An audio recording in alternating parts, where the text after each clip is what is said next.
Então, continuando agora e para finalizar, vamos falar sobre os mecanismos efetores das células CTL, que são os linfócitos T citotóxicos, os quais são a forma efetora dos linfócitos TCT8+. Essas células, o mecanismo pelo qual elas vão combater a infecção se chama citotoxicidade celular.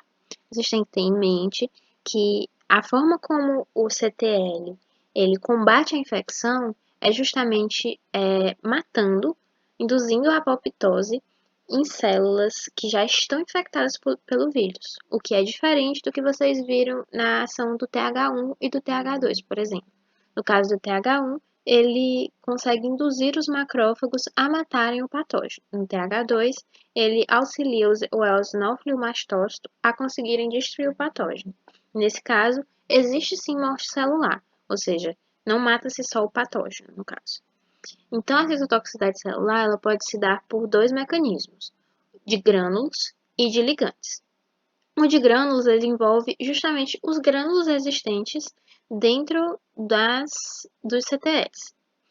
E, no caso de ligantes, é através da ligação do FAS e do FAS-L, que a gente vai explicar mais na frente. Os grânulos, essa toxicidade por grânulos, ela acontece justamente obedecendo esses passos.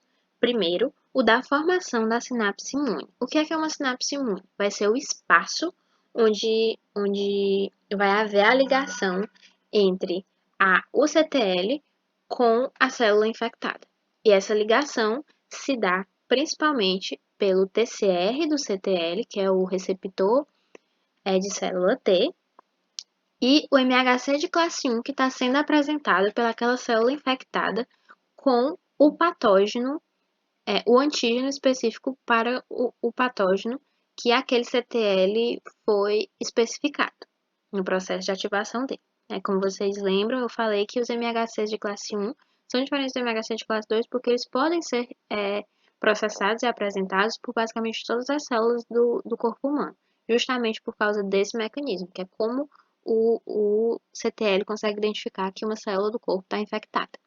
Inicialmente acontece essa ligação, e somada a ela, a gente vai ter a ligação por moléculas de adesão, que são basicamente integrinas, como vocês viram no GT1. Essas integrinas elas estão presentes aqui na citotoxicidade celular e também lá no processo que a gente viu no GT1 de diapedese.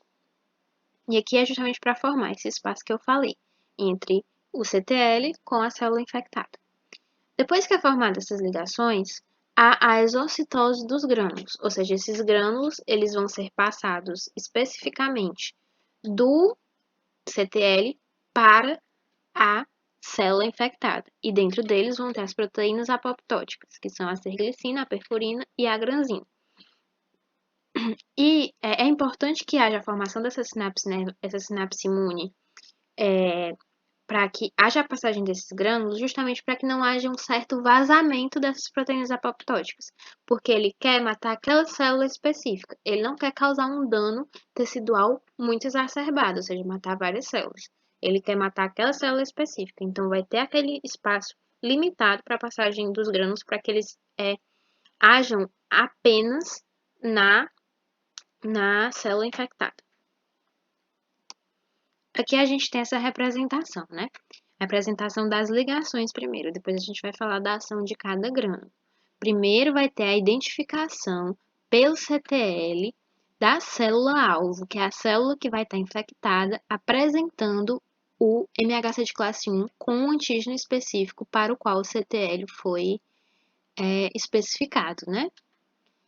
E essa ligação ocorre além do MHC de classe 1, após ele ter reconhecido, as integrinas, o ligante de integrina e o receptor de integrina, tá? Assim, vai haver a exocitose dos grânulos, que vão ser direcionados especificamente para a célula-alvo.